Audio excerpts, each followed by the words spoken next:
Bismillahirrahmanirrahim. Assalamu alaikum and welcome to Diplomatic Enclave. I am your host Khalid. But today we are going to talk about a different form of diplomacy, but a diplomacy that has been extremely important, and that is environment, climate and science diplomacy. Now there is a center, an international center that is present of which Pakistan is also part, so are 7 other countries. It's known as International Center for Integrated Mountain Development. This is a regional intergovernmental learning and knowledge sharing center that serves the 8 member countries of the Hindu Kush Himalaya, or else the HKH: Afghanistan, Bangladesh, Bhutan, China, India, Myanmar, Nepal and Pakistan. It is based in Kathmandu in Nepal. It was established in the year 1983. It was facilitated by the UNESCO experts on mountain environment and was also under Parliamentary Act of the Government of Nepal. Pakistan is a founding member of this organization along with China, India and Nepal. Now to discuss more on that, to discuss on the theme of this very important organization, we've been joined in the studios by its Director General. The organization, of course, I repeat, is known as ICIMOD, Mr. Pema Gyamtsho, and he's right here in the studios with us. Mr. Gyamtsho, thank you very much to have joined us. Thank you very much. Mr. Gyamtsho, the role of ICIMOD seems to be extremely important in these days when climate change is taking precedence, especially for countries such as Pakistan. How long have you been the Director General of this important organization, and what brought you to it? What attracted you to be part of this organization? Thank you, first of all, for giving me this opportunity to talk about ICIMOD, as you have introduced it very elaborately. I think the International Center for Integrated Mountain Development has become even more important now, as you rightly pointed out, because of the impact of climate change. And climate change impact in our region, the Hindu Kush Himalayan region, the HKH region, is much more impactful than anywhere else. So thank you very much for this opportunity. Now, I joined ICIMOD in 2020 in the midst of the COVID period. Tough times. Yeah, tough times. So now already 3 years since I joined there, but my passion has always been to work for this organization. I was working there between 2003 and 2006 earlier as a natural resources policy specialist. So during that time I had the opportunity to visit Pakistan several times, including after the major earthquake, sometime in 2005. And then after that, I've been also visiting Pakistan quite frequently. So I've also had the opportunity to travel across the length and breadth of the Hindu Kush Himalayan area and visited rural communities, looked at their lifestyles, livelihood systems. So this has always been my passion to work for the mountains, because I come from a mountain country. Of course, Bhutan is almost fully mountainous. And I thought that being at ICIMOD gives me a wonderful opportunity to serve the mountain communities and mountain people. That is so true, and I think that's very important under these circumstances for a person who belongs to the mountains to give back to the mountains and all those countries that are somehow associated with the Hindu Kush range. I think that's very interesting. How is your experience for Pakistan? Do you feel Pakistan is a home away from home? Yes, very much so.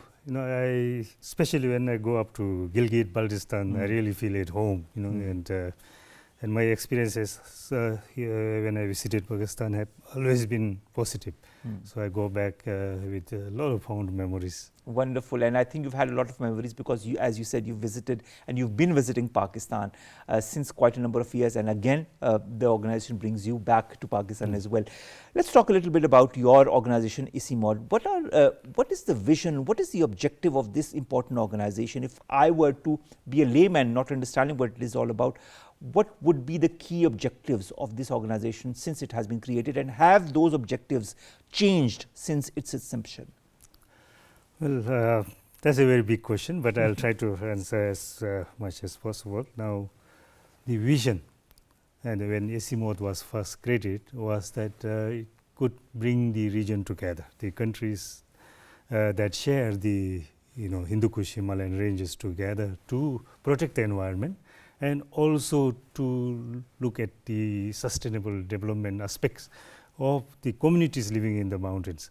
So the basic idea was that we share the experiences, share the learnings, and then try to promote sustainable development including protection of environment, including conservation of biodiversity, culture, and so on. So I think it is very important. And now in the context of climate change, we have also sort of sharpened our focus.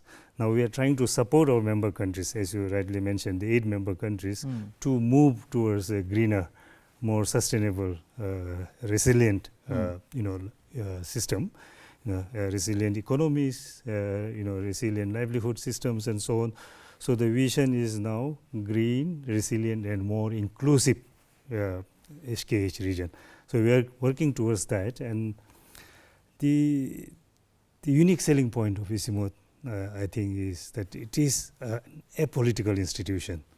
So it is aware of the political sensitivities of our region, but it, as you rightly mentioned when you introduced, ICIMOD works in science diplomacy, in environmental diplomacy, and not so much in areas which are maybe politically sensitive. So that gives us the strength to even now bring together scientists, policy makers, bureaucrats, and discuss common issues like climate change impacts and so on. So I think that is very, very important for our region. When you say that you bring about all these experts from the 8 member countries on climate change, we see a lot of challenges that have developed even more since the last few years as far as the environment or the issues concerning the mountains is concerned. For example, here in Pakistan, it hasn't snowed all this winter season. Just one of the examples of how climate is affecting countries, and this is just our story. I don't know what the stories of the other countries are. What are, in your point of view, the challenges concerning climate change in the Hindu Kush Himalayan region? I think you have already mentioned. I think as I said, now Hindu Kush Himalayan region is often referred to, the third pole. So outside of the 2 poles, it has the largest mass of snow and ice. But unfortunately, we are feeling the impact of climate change already, as opposed to the north and south poles, because there maybe the impact is much of a longer term nature. Here, because we are a populated third pole, we have people living within the vicinity of glaciers. And so we are prone to be washed away by avalanches, by glacial lake outburst floods, and so on. So we have been experiencing globs now, glacial lake outburst floods. And as you mentioned, unseasonal rainfalls. When rain comes, it comes in buckets. When it doesn't come, we have long periods of drought. Because even we are expecting that it to snow very heavily in the coming weeks. But this is very unnatural, let's put it to say the least. And this is all because of what climate change and the impact that it is having on these countries is concerned. How is climate change, in your point of view, affecting the communities, the ecosystem, the economies of the region since the last few years? Because I've seen only a drastic change for the worse as far as this is concerned. Yes. So, I mean, this year, now this winter, there's hardly any snow across the Himalayas, not in Bhutan. It's not just in Pakistan, Nepal, it's all not just in countries. Pakistan. So this unusual weather pattern is happening, and I think this is likely to happen more and more. We will have very dry, winters, which means the snow cover will be less, which means the water melt will be less, which means the glaciers will melt faster. So this is something that we should be very much aware of across the whole region. And now, looking at what is happening to the communities, many are getting displaced. People living within the vicinity of the glaciers, within the near the areas which are prone to avalanches, they have to move out. And many a times people are being washed away by floods. I mean, look at what Pakistan experienced in 2022. Huge losses, and 1/3 of our country was submerged underwater. Underwater. So this kind of incidences are going to increase only with more intensity, more frequency, and the potential for more loss, causing more losses and damages. And that is happening not just in Pakistan, it's everywhere. Across the region. When it comes to these 8 countries, of course, that you represent, how important is for all of these 8 countries to work together to establish a joint mechanism in order to A, curtail the effects of climate change on the mountainous regions, and B, to evolve a strategy to help those people who are in need? Right. So again, the key is cooperation, because ICIMOD is dealing with transboundary issues, like if you look at climate change, I think the language is same. Of course. The impacts are same, the causes are same. So any positive things that one member country does will also help the other member countries. Likewise, anything that is not very climate friendly could also affect the other countries. So we are looking at transboundary issues. Floods don't stop at the border of one particular country. So there should be very strong cooperation between upstream and downstream countries. Air pollution, for example, it doesn't stop at the borders of our airspace. So we need to also take an airshed approach. Biodiversity, if you are to conserve biodiversity successful, then we should have also transboundary cooperation. So all these are transboundary issues, and only through strengthened regional cooperation we can do that. Fortunately, the appetite for cooperation is increasing. That is what I wanted to come to. Is there that appetite present within the countries? Because there's one thing of helping those the people in the mountains in the Hindu Kush region, but there's another thing of the whole political issues also that are present amongst the countries in this region as well. So do the people or the organizations in these respective countries work beyond their differences towards the trans-border issues that pertain to the mountainous regions? Yes, personally, I feel there is a very strong sense of appreciation of the need for cooperation. So what happened was in 2022, we had also ICIMOD organized ministerial summit, although virtually, but I think that was a landmark event. It brought together the countries to sign a declaration, the concerned ministers of climate environment, to sign a declaration to strengthen regional cooperation. So one of the proposal was to exactly look at a regional mechanism, institutional mechanism, a high level mechanism to further strengthen cooperation in these issues that we are discussing, particularly to address the triple planetary crisis, the climate change, biodiversity loss, pollution. Now pollution is a very serious issue in our region. Even for Pakistan, pollution is a very important these are things issue that we can tackle better together. That bottom line is that there is no alternative to cooperation. When you talk of cooperation, how important has the role of the ICIMOD been in order to foster better regional countrywide cooperation between these 8 member countries of the ICIMOD? And do you feel there are some lacunas that need to be addressed? Yes, I think there will always be things that we can do better. But I think the good thing is that we have been bringing people together, at different levels. So when you say cooperation, it's not just government to government, the formal cooperation. I think the building blocks are when you bring scientists together. For example, I agree. The cryosphere scientists together, they talk the same language. And they have their own network, informal network, like we have been setting up the Upper Indus Basin Network. Here we bring Chinese from China, Pakistan, India together to talk about the issues that we are facing. So similarly, we have a similar setup with landscapes. We have the Pema landscape, where we also bring Afghanistan, Pakistan, China to have similar dialogue. We have the Kailash landscape, where we bring China, India, Nepal together to talk about issues facing these landscapes. So there are different ways of building cooperation, and it's not just about formal agreements between the governments, but also people to people. I think that is very important. So at ICIMOD, we have a very strong team from Pakistan also. We have 10 professionals from here working there. So they work side by side with professionals from the other countries as well as from outside our region. So that is the secret. You build confidence, you build your own network, and that helps strengthen cooperation. When you talk of the Upper Indus Basin network, you talk of so many other networks of which you bring countries together, scientists from those countries together to forge combined resolution, a joint resolution to tackle the issues concerning climate change and the environment. My next question has 2 parts. The first is, it's very good to get them together and have joint declarations, but the most important thing is translating that declaration or those words into action. How successful have you been in that? My second question is, would you also, is also related to success, would you like to highlight some of the successful examples of how your organization ICIMOD has been able to forge regional cooperation in issues pertaining to climate change? Well, I think the starting point is again, getting the evidence. Evidence on the ground. So our role is gathering the evidence, not necessarily by our own research, through our own research, but we collect the information from our partners in the member countries. So, providing this evidence to our policy makers, decision makers, and we do that by having the organizing conferences, workshops. Just recently we organized the science policy dialogue, for example, the cryosphere and climate change, how how climate change is impacting the glaciers, the rate of glacier melts, and how glacier melt is impacting the water flow regimes in the rivers.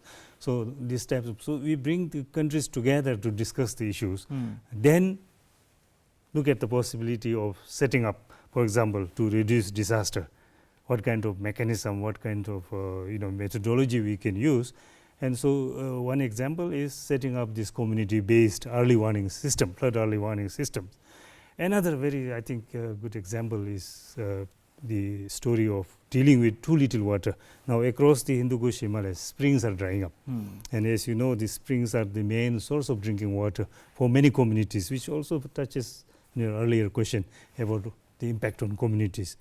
Lack of water, especially for drinking, is one reason that people are moving out of communities. So, ICIMOD have come up with a method of reviving some of these driving springs, bringing back dead springs. So, that we learned from one country, took that to another country. That's very interesting. So Can I know a little bit more about reviving the dead springs? Yes. How do you do that?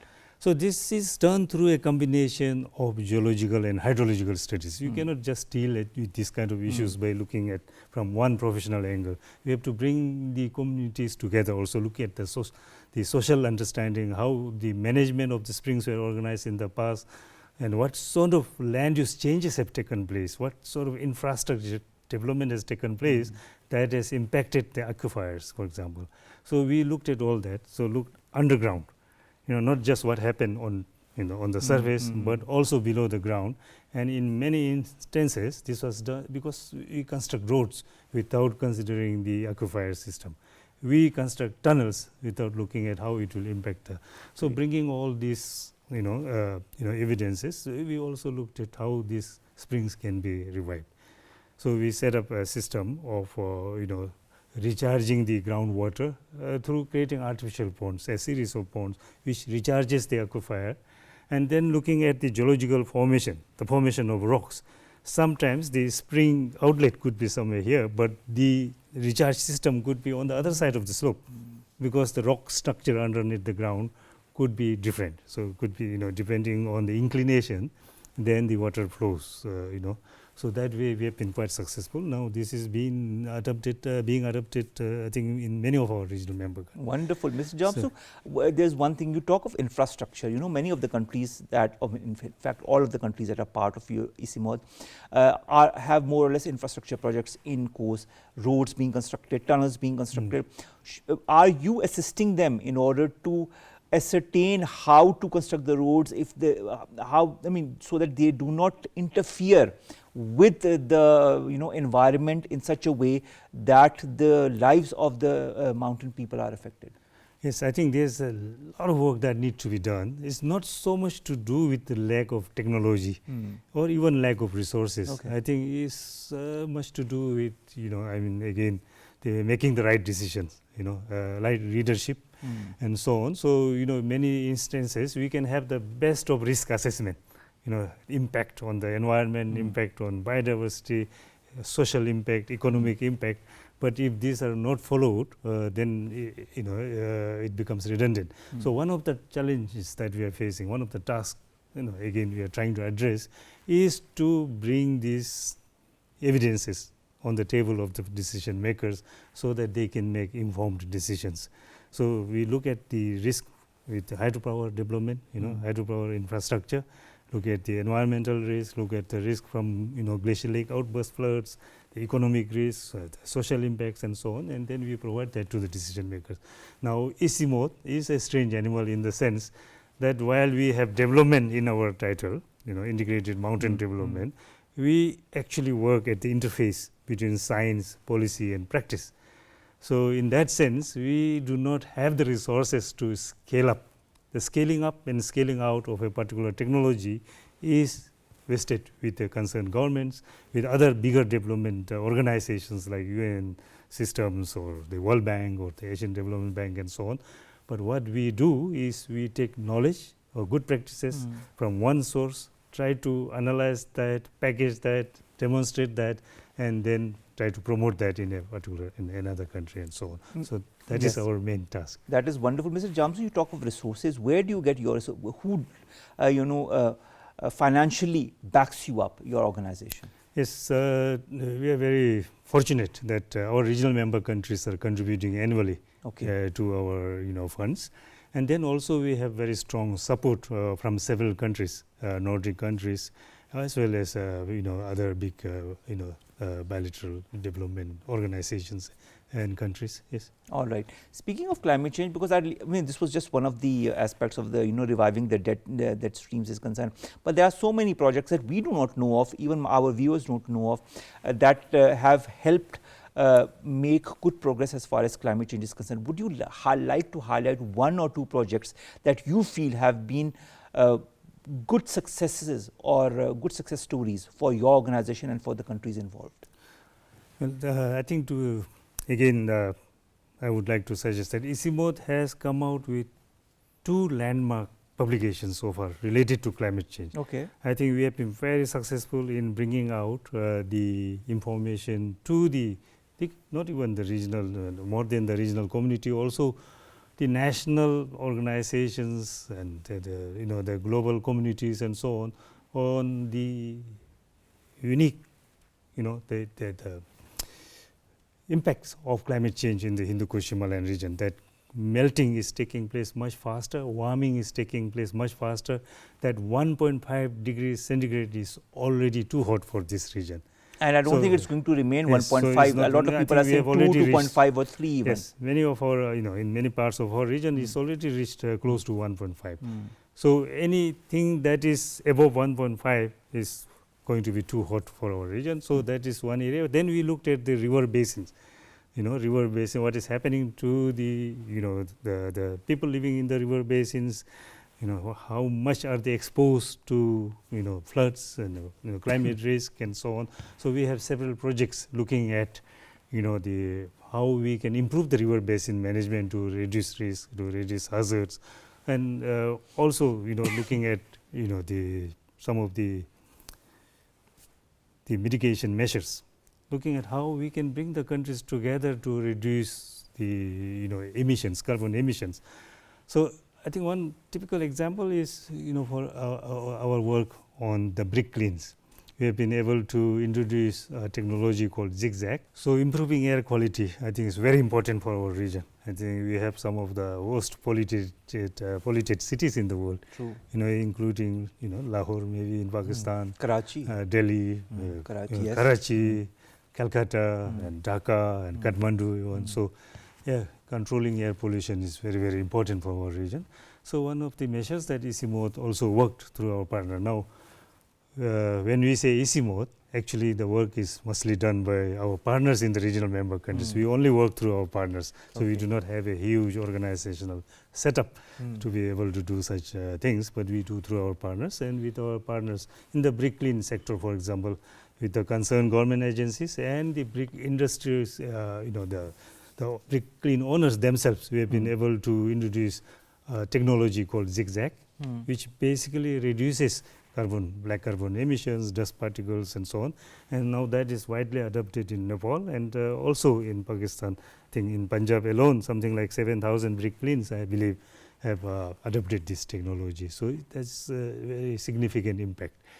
And now airshed, the air pollution, as I mentioned in the beginning, knows no boundaries. So we need to take an airshed approach and see how we can reduce the pollution and improve air quality. That is one area. Now, adapting to climate change is all about water, either to do with too much water or too little water. So to address the vulnerabilities associated, risk associated with too much water, like floods, droughts, then we need to work together. So that is where we are focusing now, looking at bringing the cryosphere scientists to monitor the rate of glacier melt and how it impacts the rivers, how it impacts the infrastructure downstream.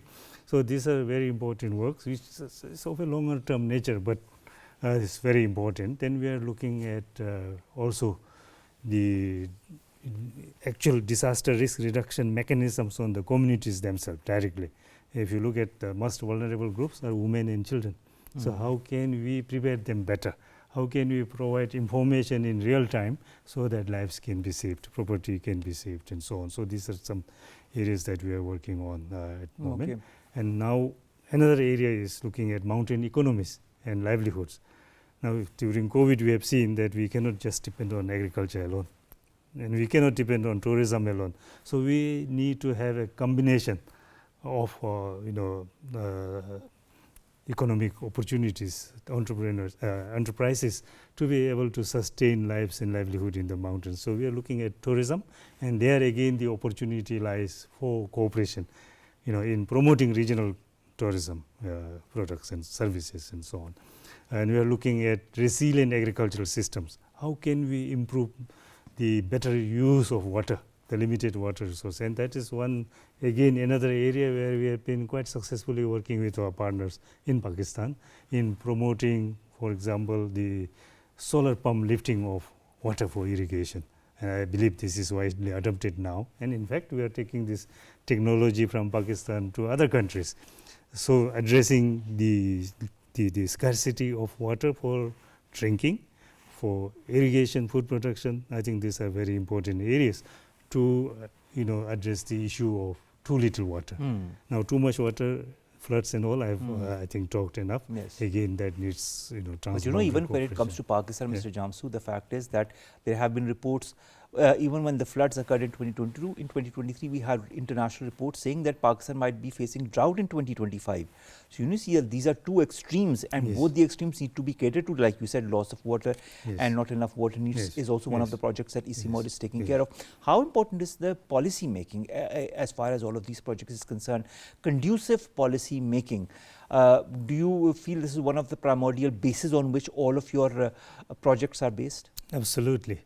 So we have to see how our projects can influence policies, can inform better policies, and that could translate into better plans and development programs. So that is a key element of the consideration that we give when we talk about our projects. Now, in terms of policy, again, we have contributed to the development of the national food security policy in Pakistan, and also some specific policies like forest and rangelands. So there we contribute with our, with information, data, and also knowledge gathered from, within the region and from outside to make better policies.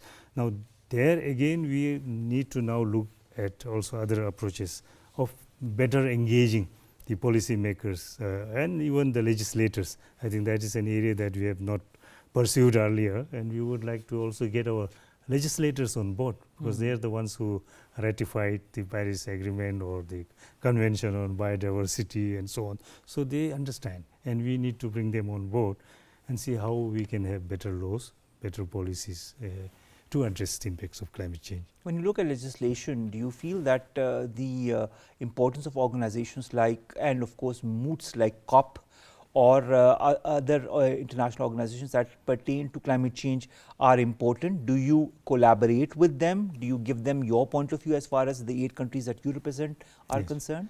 Yes, so if you look at our participation in the COP is basically to support our member countries with the kind of evidences that we have, and also try to bring them together to have a unified voice for the mountains. And then if COP28, I think we have been quite successful in pushing the mountain agenda into the dialogue and so on. So there are important areas that we need to further enhance in terms of getting our countries to work together better, and I think this is happening now. The opportunity for a higher level of engagement is something that we need to pursue. As far as engagement is concerned, of the 8 countries, which country are you most proud of? I mean, I know you are sitting in Pakistan, but I'd like to understand, because it's just not Pakistan that you represent 7 other countries as well. Which country are you most proud of having understood your objectives, your vision, and to have turned all of those into actual practices? I think in their own way, each of the 8 member countries are doing their best. So, you cannot, because the challenges, while there are common challenges, there are specific challenges. And I think this is what each of our member countries is trying to do.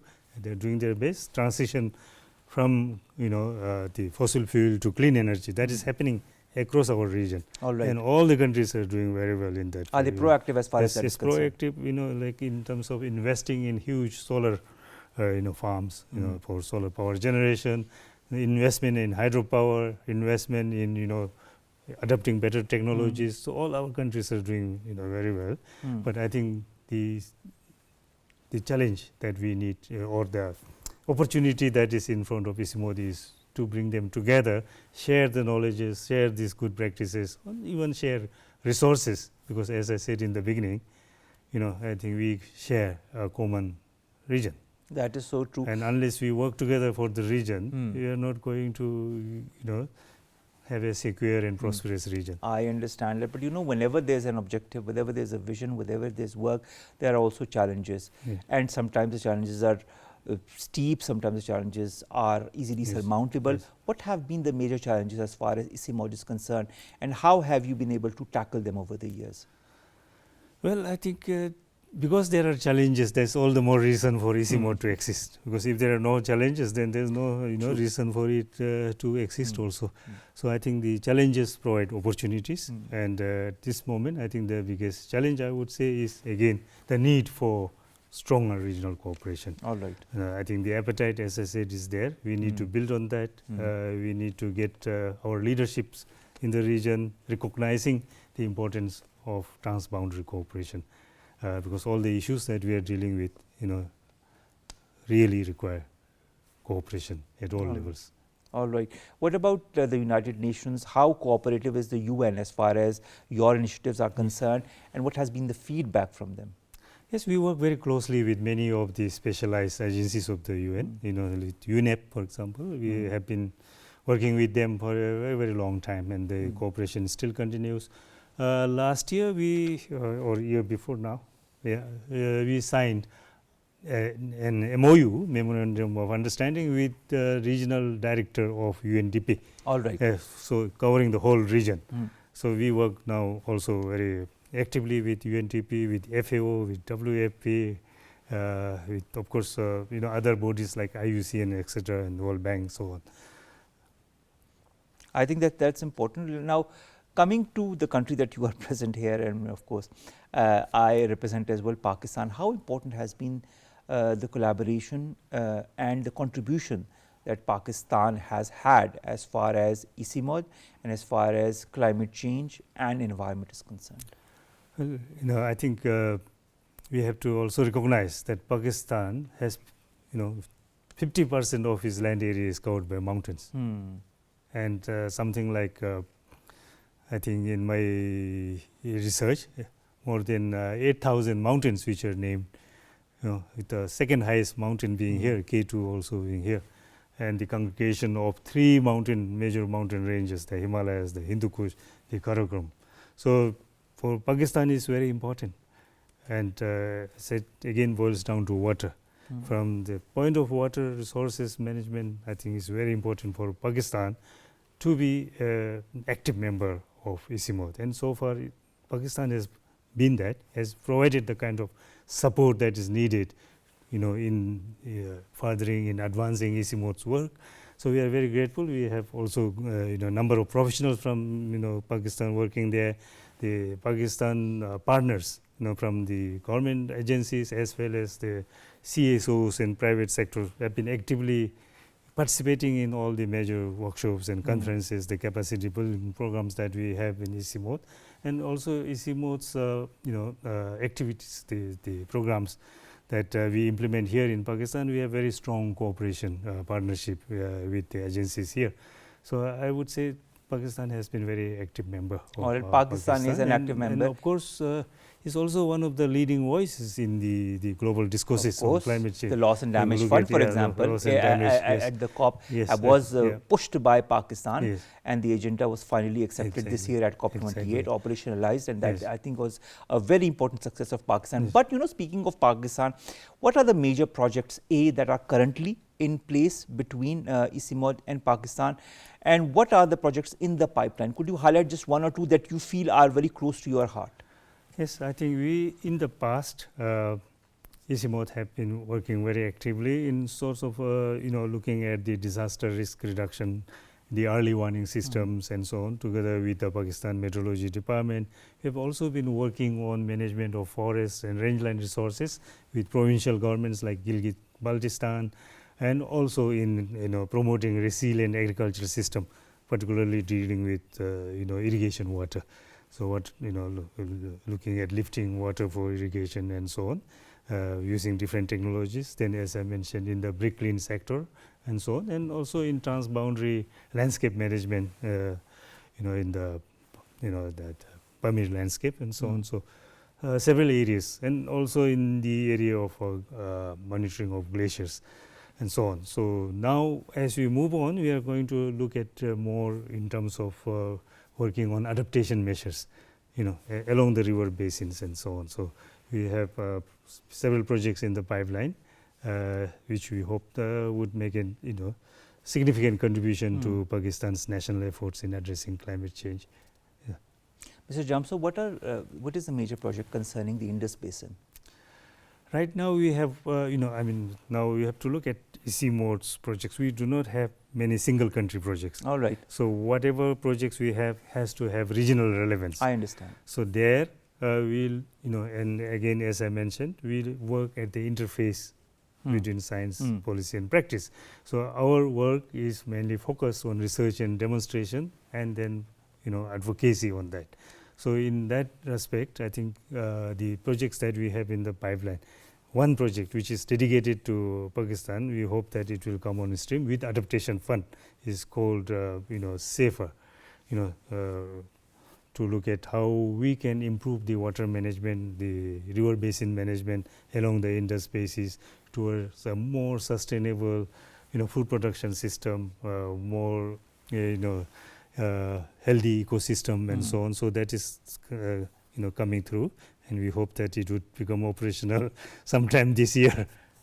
All right. You also support the Pakistan Agriculture Research Council for updating the national agro-ecological zonation of Pakistan and crop damage assessments. You also are working with them and the PMD for strengthening early warning systems related to drought and floods. I think that's very important as far as Pakistan is concerned. Then the formulation of provincial rangelands policy for the Gilgit-Baltistan province. A draft policy has been prepared, if I'm not wrong, and it is being considered for final approval by the government. This and more projects. How important is the feasibility of these projects, and how long do you look towards between the beginning in the form of a draft document and the final operationalization of that project? Okay, well, how much of time does it take in your point of view? Is it within months or years? Actually, it has been going on. Okay, it's a continuous process. And it is a continuous process, and it will go on. Like ICIMOD started with the capacity building of, personnel in the, in adapting geographical information system, the GIS technology, remote sensing technology, the applications, and also the, introducing the software and the hardware. And so we have started from that, working with the partners here. And now I think national, within the country, the national partners have the capacity to, apply the earth sciences, the earth observation technologies for many of these applications. So this is an ongoing process. The knowledge sharing will be an ongoing process. The demonstration will be an ongoing process. The evidence gathering would be an ongoing process. So it's not like time bound project in most cases, because things keep changing. It's a dynamic process. Of course. Climate change is a dynamic process. And you have to adapt according to the changes that happen. So we need to be able to adapt to the changes that is happening. For example, ICIMOD, even in 2005, after the the earthquake, the ICIMOD was able to come and support the government in developing the rehabilitation, the restoration of ecosystems, the livelihoods and so on. So we have been able to contribute to that planning process. So it is, I would say, is a knowledge bank for the mountains and mountain people. So we should look at ICIMOD as a center that in the event that there is something to do with the environment, something to do with climate change, and I think the first go-to center should be ICIMOD. What is happening, why is it happening, and is it happening elsewhere in the region or outside the region? So we look at ourselves as with, as a center for that All right. purpose. Yeah. Mr. Gyamtsho, the climate smart agriculture package that was introduced under the Highway program between 2014 2018, how much of a success do you feel it has been for Pakistan? Well, I think that has been well received in Nepal, in Bhutan and Bangladesh, as well as in Pakistan. Okay. I think there have been good exchange of this climate smart agricultural practices, particularly in dealing with water and also looking at the emerging pests and diseases, like how can we have biological means of control, instead of using chemicals, what are the alternatives? So ICIMOD also looked at producing biofertilizers and biopesticides and see how this could help the farmers in adopting organic agriculture and so on. So yeah, quite a number of challenges there, and activities have been promoted. Now when you say agriculture, we also look at the sources of income for very, very poor farmers, poor people with very little land. So we also promoted beekeeping. In fact, the key person leading that program was a Pakistani also. Okay. So he had a very active beekeeping program, and honey production in Nepal, Bhutan, etc., was largely due to this promotion work from ICIMOD. And we also look at promoting the water harvesting technologies, trout farming, all this, which are again a good source of income. A good source of income and employment for the farmers in the mountain villages. Coming to Pakistan, I mean, because of course we are here and talking about, I know there are 7 other countries that are involved with the organization as well, but from a Pakistani perspective, do you feel we can take a leadership role as far as fostering collaborative initiatives to address climate change challenges is concerned? Because if you see in the region, Pakistan has been the country the most affected by climate change. Yes, Pakistan can do a lot, and it is already taking a very effective leadership role, and I think it can really make a big difference. You have already set some good examples like mass plantation of trees. That is another initiative that is lauded all over the world, and I think there are several examples, areas where Pakistan could take a leadership role, and we expect Pakistan to do that, and strengthen its leadership role in not only in the global arena in COP28 and so on, but also in the region. Try to bring the region together, and I think climate change, environment, ecosystems, air pollution, these are all areas of common interest. Yeah, basically. of common interest. All right, now looking at the future, Mr. Gyamtsho, what do you feel should be the priorities of these 8 member countries of ICIMOD? What are you looking forward to in, say, 2024, 2025 and 2026? Well, now I will go back to the earlier question, the mechanism, the high-level institutional mechanism for regional cooperation. If we have that in place, then we are looking at having, I call it a non-legally binding agreements on cooperation in monitoring the glaciers, the glacier melt, in reducing disasters, through transboundary cooperation, in enhancing the conservation of biodiversity, protection of landscapes, in more exchange of economic cooperation, in building economic cooperation, strengthening, the bilateral cooperation in areas like tourism, for example, and so on. So these are the things, and also very importantly, in reducing air pollution and improving the air quality. Those are priority areas. So all these are transboundary, so in terms of priority, reducing the negative impacts of climate change, also reducing the air pollution, reducing disasters, enhancing conservation of biodiversity. These are the primary priorities for ICIMOD to work with our member countries. Finally, Mr. Gyamtsho, how optimistic are you for the future of this region, for the future of the Hindu Kush region, as far as addressing all the problems related to climate change and environment is concerned? From 1 to 10, where would you put your expectations to, and what should be now the future strategies of all the member countries in your point of view? This is my last question to you. Well, 1 to 10, I would always say 10. Okay. You have to aim very high. All right. So, I think we have to appreciate the fact that these mountains are often referred to the Hindu Kush Himalayan region. The mountain region is referred to as the water towers of Asia. Now, when we are talking about the Hindu Kush Himalayan region, we are not just talking about the 240 million people living within the mountains. We are talking about millions of people living downstream who are dependent on the rivers that flow from this region.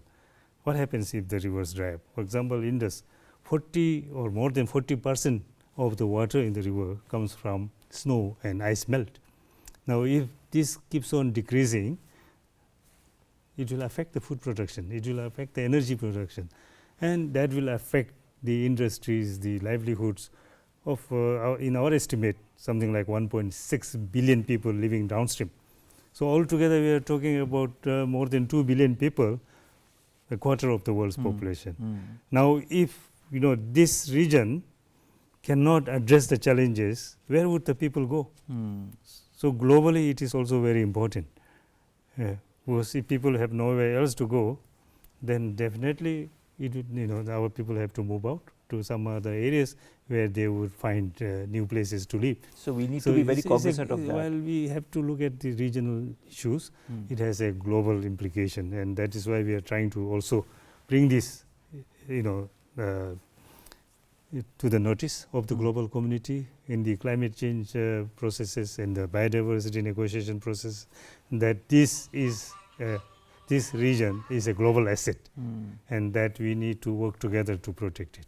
All right. I think that's very important, and on that note, I'd like to thank you very much, Mr. Pema Gyamtsho, Director General of ICIMOD, to have joined us, to have talked to us about these issues that are extremely important, not only to Pakistan but all the countries of the region, environment being one, climate change being the other, and Pakistan has seen the worst of it, in the last few years. So, it's extremely important of collaborative efforts between your organization and Pakistan and other countries that could bear the brunt in the coming years if they don't do the needful. I think the regional cooperation, this age of climate change, becomes even more pertinent, becomes even more important, and that is where the role of organizations such as yours, that is ICIMOD, becomes takes center stage, let's put it that way. So, I hope that all the effort that you and your organization are bringing forth in the region reap the benefits in the coming months and years, and that ultimately all the other governments and regional organizations, as well as the important organizations in the West, understand the importance of tackling climate change as one, because until and unless we do not tackle issues such as environment and climate change as one globe, as one world, we will not be able to we might be able to surpass it for a couple of years, but not for longer than 5 to 6 years. And the way the temperatures are increasing, the way the glaciers are melting, the way that we are having issues as far as water is concerned, this is going to be a global phenomenon. So, before it becomes one, I think the countries that are part of ICIMOD, like Pakistan and others, need to get together and become more proactive. Pakistan is already active, but I think thanks to your organization, the proactive measures will take center stage in the coming months. We wish you all the very best, Mr. Gyamtsho. We wish your organization all the very best, and I hope that the next time we meet, we'll have a lot of good stories, a lot of good things to tell us, to share with us, to highlight as far as Pakistan and ICIMOD are concerned, as far as Pakistan and all the other 7 countries that form part of ICIMOD are concerned. all I can say from my hand is all the very best, and the next time I hope that you come up with better news as far as climate change and environment is concerned. Thank you very much, Mr. Gyamtsho. Thank you very much. And media is very, very important. Of course, the role of media, like yes, our yes. channel, you see, And we are highlighting all the issues yes, here. and of course, if you give me 1 second, I would Please. like to thank the people and the government of Pakistan for the very strong support for ICIMOD. And we will try our best to work for you, for Pakistan. For the people Definitely, of and we'll Pakistan. always be there for you, for us as well, because this is Yes. something that is really an important issue when it comes to Pakistan. Thank you, Right. Mr. Thank you very Gyamtsho, much. to have Thank joined you. us. Ladies Thank and gentlemen, that brings us to the end of this very important episode of Diplomatic Enclave. Climate change, is extremely, extremely important, to say the least. And I think through shows such as these, through episodes such as these, what we are trying to do is bring forth the message of getting together as communities, as nations, to tackle these issues. You can always begin with yourself, from your surroundings, whether it comes to environment, pollution of any kind. Try to involve yourself, try to understand more, decipher more, and work as individuals, work as communities, and work as nations in order to make this region, this world, a safer place to live in. Allah Hafiz.